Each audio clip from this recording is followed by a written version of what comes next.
માં છે આ તમે પ્રશ્ન વાંચો બીજા પણ સાથે એવું વાંચન કરતા થાઓ એ આપણો હેતુ છે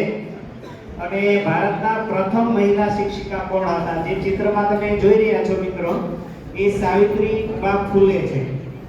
બરાબર હમણાં આપણે એ ચિઠ્ઠી પછી બાળકને આપણે સન્માનિત કરીએ જો સાવિત્રીબા ફૂલે છે એનું કયું કામ જે છે જો આ દીકરીઓ અહીંયા ભણી રહી છે પછી બહેનો જે શિક્ષિકા બેન છે પછી જે અધિકારીગણ જે દીકરીઓ કે બહેનો જે છે સારા પદ ઉપર જે નોકરી કરી રહી છે એ આ સાવિત્રીબા ફૂલેને આભારી છે જો હું તમને શા માટે કહી રીતે કે ભાઈ જ્યારે 7 વર્ષના હતા તો એક અંગ્રેજી પુસ્તક એ વાંચવા માટે કંઈક પ્રયત્ન કરતા એટલે એના પપ્પાની નજર ગઈ એટલે તરત જ એના પપ્પાએ એ પુસ્તક એમની પાસેથી આંચકીને એ દરવાજાની બહાર ફેંકી દીધું એટલે ટૂંકમાં એ સમયમાં જે બહેનો માટે કે દીકરીઓ માટે છે ભણવામાં એ પાપ ગણાતું પછી એ 9 વર્ષના હતા એટલે એમનું જે લગ્ન છે જ્યોતિબા ફૂલે સાથે થઈ બરાબર કારણ કે ત્યારે બાલ વિવાહ જે પ્રચલિત હતો બરાબર આ જ્યોતિબા ફૂલે છે પ્રગતિશીલ વિચારધારા ધરાવતા એ ભણાવવા માંગતા બરાબર સાવિત્રીબા ફૂલે જ્યારે ખેતરે જ્યારે જ્યોતિબા ફૂલે કામ કરતા ત્યારે સાવિત્રીબા ફૂલે છે જમવાનું લઈ જતા અને સાથે પુસ્તક પણ લઈ જતા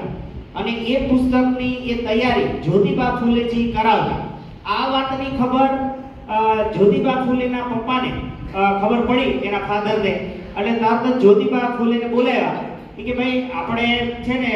તારા જે ઘરના છે એને કે ભણાવવાની જરૂર નથી એ રસોડામાં કામ કરવા પૂરતું જ આમાં હોય નહીં તો બીજા સમાજથી વિરોધ કરશે એટલે તું આ ભણાવવાનું રહેવા દે પણ છતાં પણ જ્યોતિબા ફૂલે માન્યા નહીં અને એમણે ભણાવવાનું શરૂ રાખ્યું પછી આ વાત ગમી નહીં એમના પપ્પાને એટલે એમના પપ્પાએ જ્યોતિબા ફૂલેને બોલાવ્યા કે ભાઈ કા છે ને તું સાવિત્રીબા ફૂલે છે એને ભણાવવાનું બંધ કરી દે નહીંતર મારું ઘર છોડી દે તો જ્યોતિબા ફૂલે નિર્ણય કર્યો કે ભાઈ તો હું ઘર છોડી દઉં છું અને એના પત્નીને ભણાવવા માટે એ પૂના સ્થાયી થયા કોના ઘરે સ્થાયી થયા ઉસ્માન શેખે એને મદદ કરી તમામ ઘરની જે ચીજ વસ્તુ છે એ લાવી આપી અને રહેવા માટે ઘર આપ્યું પછી એમના બેન હતા ફાતિમા શેખ એટલે એને એ ભણાવવા માંગતા પછી એક સ્કૂલ ખોલે છે અને એ સ્કૂલ ખોલે છે એટલે એ સ્કૂલ તમામ દીકરીઓને ભણાવવા માટે કારણ કે જે સાવિત્રીબા ફૂલેની વિચારધારા હતી કે ભાઈ તમામ બહેનો છે શિક્ષણ મેળવશે તો જ આ જે વિચારધારા છે કે ભાઈ બહેનોને ભણવું નહીં એને કોઈ ઊંચા નોકરીના પદ ઉપર રહેવું નહીં એ વિચારધારામાંથી બહાર આવશે એટલે તમામ બહેનો માટે એને સરસ મજાની સ્કૂલ ખોલી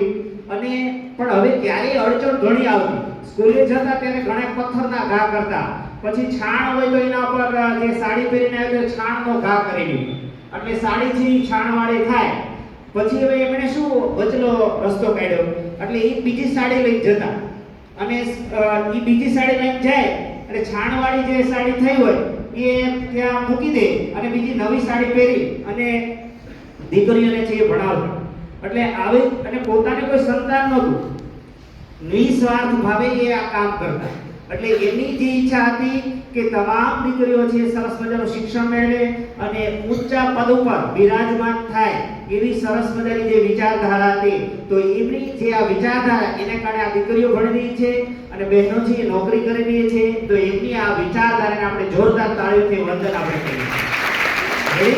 તો મિત્રો આવા કેટલાક જે આપણે કેટલી અડચણ આવે પણ એ જે એનું મનોબળ જે મજબૂત છે એને કારણે અત્યારે જે આ છે સ્ત્રીની સ્થિતિ છે એ સરસ મજાની ઊંચી છે બરાબર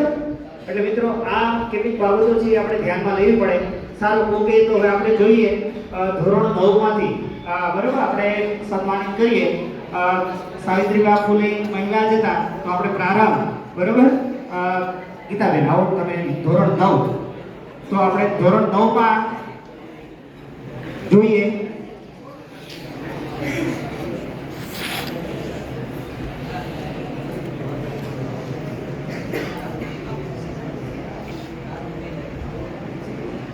સાકરિયા વૈભવ આનો સરસ જોરદાર તાળીઓથી આપણે સાકરિયા વૈભવભાઈને છે તમારા વરદસ્તી પેનનું પેટી અને ઓલું જે છે ને હા નોટબુક ની આપી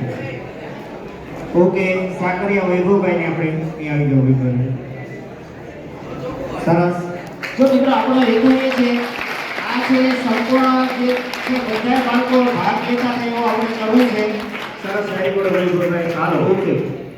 સારું. ઓકે સંગીતાબેન તમે આવી જાઓ.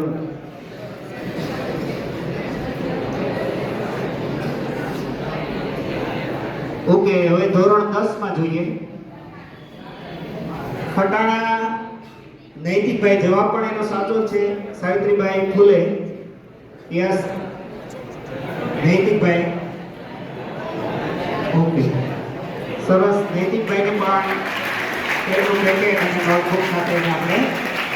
સન્માનિત કરીએ. ઓકે આવો સોલંકી સાહેબ તમે લઈ આવો. સોલંકી સાહેબના વરદસ્તે આપણે ધોરણ 11 અને 12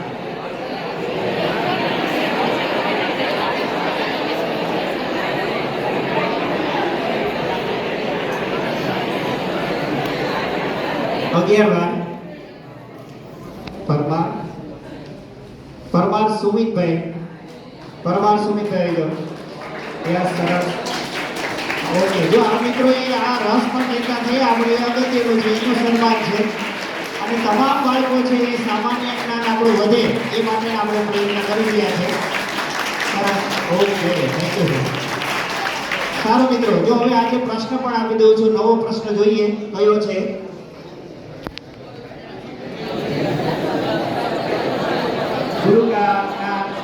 ગુજરાતના પ્રથમ રાજ્યપાલ મને પ્રશ્નાર્થ કર્યું છે તો એ હવે પછીનો આપણો પ્રશ્ન રહેશે. સારું થેન્ક યુ મિત્રો. શાંતિ મંત્ર.